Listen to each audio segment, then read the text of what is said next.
Well, in the meantime, we're back with Babajide Ogunsanwo, our data and information analyst. We're focusing on the budgets this time.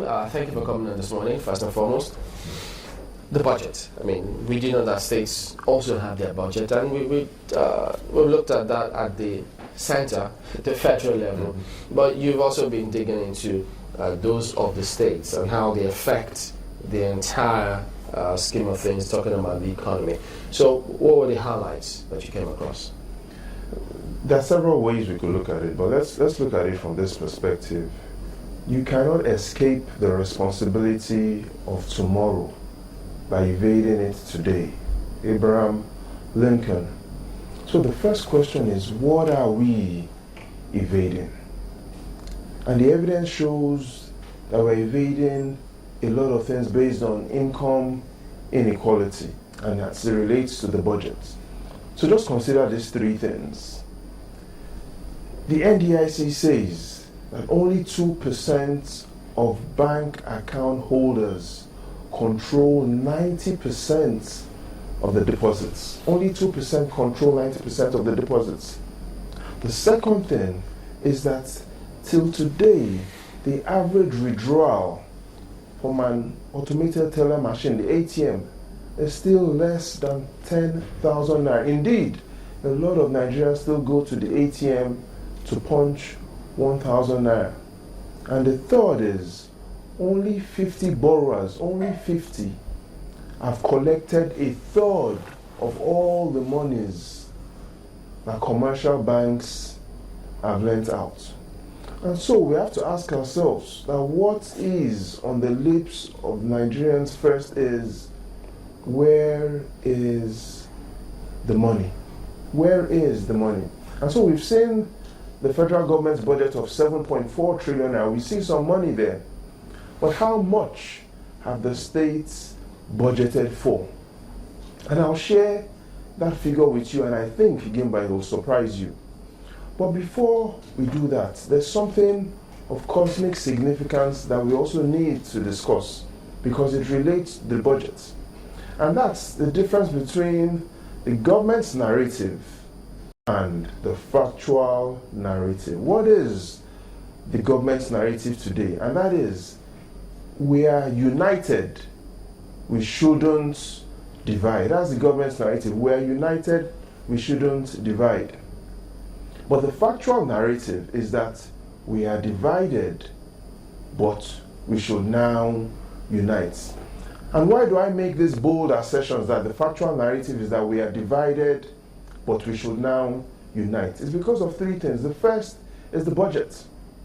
If we look at it from the expenditure side, the second as well is our revenue, and the third is our geography. So let's talk about the first, the budget, and why I say the factual narrative is that we are divided, but we should now unite. Today, the states have budgeted, all 36 states combined, the state's government's budget is 6.7 trillion naira. It does sound like a lot of money, 6.7 trillion naira, until you find out that only 10 states hold half of this money. Now, I'll share those 10 states with you, but that shouldn't bother you, that only 10 states hold half of all the 6.7 trillion naira that the states have budgeted shouldn't bother you. Here's what should bother you. Out of the 10 states, only 2 are from the north. So which are these 10 states? From the southwest, Lagos, Ogun, Oyo. We've got Rivers, Delta, Akwa Ibom, Cross River, and Bayelsa. And the only 2 from the north, Kano and Kaduna. And so clearly, we can see that there isn't equity even in the system. And the budget. Even in the budget. And so there's division. But again, the narrative shouldn't be we are united, we shouldn't divide. The narrative and the fact is we are divided, but we should now unite. Let me make myself very clear. The 3 states that have the largest budgets, are from the south. Lagos, Rivers, Akwa Ibom. The 3 states with the largest budgets. The 3 states with the least budget are from the north, Gombe, Nasarawa, Yobe. So clearly, we can see there's division. There's division because political power is in the north. Oh yes, political power is in the north because 12.3 million out of the 15.4 million voters that voted for President Buhari, 8 out of 10 people that voted for him came from the north. So political power is in the north, but then financial power is in the south. And so the 17 states in the south, even though the southern region, in terms of distribution as well, geography is smaller, significantly holds the money of the country. So political power is in the north, financial power is in the south. And so there's division. And that's why I say we are divided, but we now need to unite. And even in the south, there is division. Listen carefully to this. Lagos State, in terms of geography, is the smallest in the country. The evidence shows Lagos has a land area of only 3,671 square kilometers, the smallest. The budget for roads of the smaller states, roads and light infrastructure in the Lagos State government's budget is 141 billion naira. None of the states in the southeast, none has a budget of 141 billion naira. Enugu State, that is twice the size of Lagos, has a budget of only 105 billion naira. That is the least of Ambode's problem. The 105 billion naira is what is just budgeted for overheads. And so clearly we can see there's a division. All right, we'll go to break and then come back and see if we can get a consensus from that division. Join us again.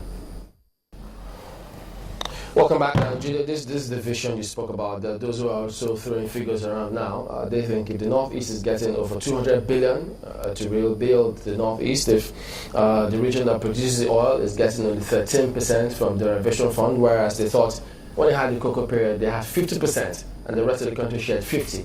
And now that you spoke about the budgets of different states, did you perhaps see any indication of any solution in sight?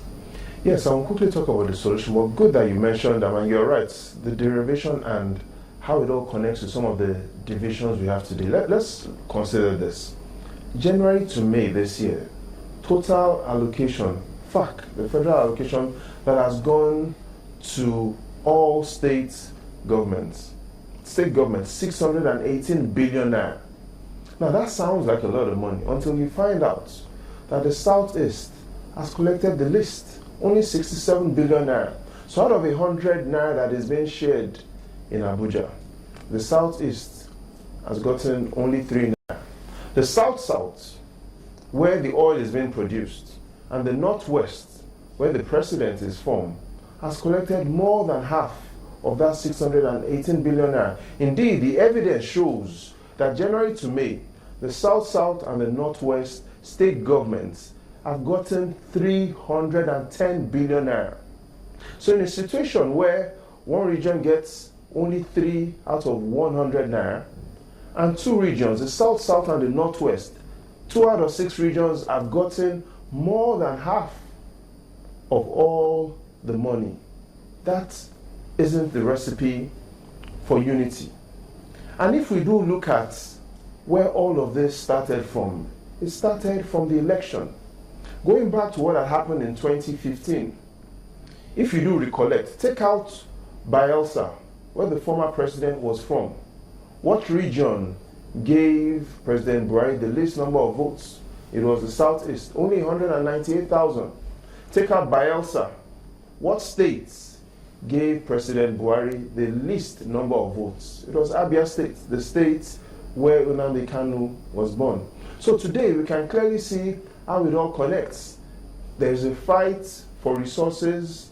The discussion on unity or disunity is being driven by what kind of money the states control. And do indeed some regions are asking for more money. The Southeast, based on this 6.7 trillion budget that I talked about earlier, has the least amount. And so there's agitation for money. But in the end, the solution lies in two things. We've identified the problem. Two things could solve all of this. And that is what Martin Luther King had said. And that's: a great leader is not a searcher for consensus. A great leader is a builder of consensus. So we now need to build consensus among all the 6 regions. Thank you very much indeed, Babajide Ogunsanwo, our data and information analyst. And that's a wrap today as well. What a week it's been. We thank you all for watching. We'll see you next time. I'm Chamberlain Usol. Thanks for watching. I'm Gimbo Omar. Okay. Thank and you. we'll see you next time, next week.